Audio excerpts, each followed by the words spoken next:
नमस्कार। स्वागत है आपका सुनी अनसुनी कहानियां में, जहां आध्यात्मिकता के रहस्य और प्राचीन ज्ञान की कहानियां जीवंत होती हैं। आज हम आपको सुनाने जा रहे हैं एक ऐसी कहानी जो आपके मन और आत्मा को हिला देगी। वीडियो शुरू करने से पहले चैनल को सब्सक्राइब कर दें। इससे मुझे रोज नई नई कहानियां सुनाने का प्रोत्साहन मिलेगा और कहानी अच्छी लगी तो वीडियो को लाइक भी कर दें। हमारी आज की कहानी का शीर्षक है भूतिया आईना। दिल्ली के एक पुराने अपार्टमेंट में एक कॉलेज की छात्रा नेहा हाल ही में शिफ्ट हुई थी।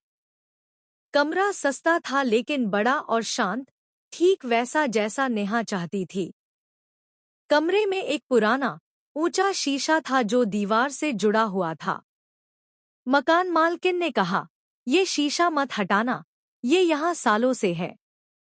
पहली रात सब सामान्य था, लेकिन जब नेहा सुबह तैयार हो रही थी, उसने देखा कि शीशे में उसकी परछाई थोड़ी देर से हरकत कर रही है। उसने सोचा शायद थकान है या नींद पूरी नहीं हुई। लेकिन अगली रात कुछ अजीब हुआ। आधी रात को नेहा की नींद टूटी। उसने देखा कि शीशे में कोई हलचल हो रही थी, जबकि कमरे में कोई नहीं था। वो उठकर पास गई, पर शीशे में वही कमरा था, बस खुद की परछाई गायब थी। नेहा डर गई, लेकिन उसने किसी से कुछ नहीं कहा। वो हर दिन नोटिस करने लगी कि शीशा अब उसकी हरकतों को कुछ देर बाद दोहरा रहा है, और कई बार उसमें अजनबी चेहरे भी झलकते थे। एक रात उसने मोबाइल कैमरा ऑन करके शीशे की तरफ किया। कैमरे में उसका प्रतिबिंब मुस्कुरा रहा था, जबकि वो खुद बिल्कुल शांत खड़ी थी। तभी शीशे की नेहा ने हाथ उठाकर शीशे को खटखटाया और होंठ हिलाए, जैसे कुछ कहना चाह रही हो। डर से कांपती हुई नेहा भागकर कमरे से बाहर गई। अगली सुबह वह मकान मालकिन के पास पहुंची और पूरा किस्सा सुनाया। बूढ़ी औरत ने लंबी सांस ली और कहा, "ये शीशा एक पुराने साधक का है। कहा जाता है कि इसमें आत्माएं कैद हो जाती हैं, और कभी-कभी वो किसी जिंदा इंसान की परछाई को पकड़ लेती हैं, ताकि बाहर आ सकें।" नेहा ने उसी दिन कमरा छोड़ दिया।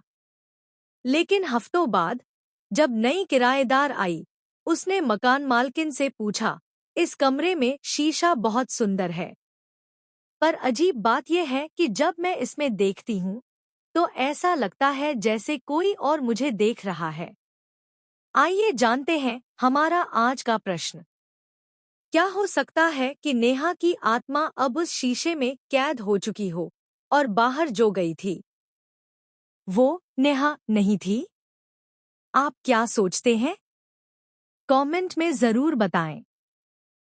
सबसे पहले कमेंट करने वाले का नाम मैं अपनी अगली वीडियो में बताऊंगी।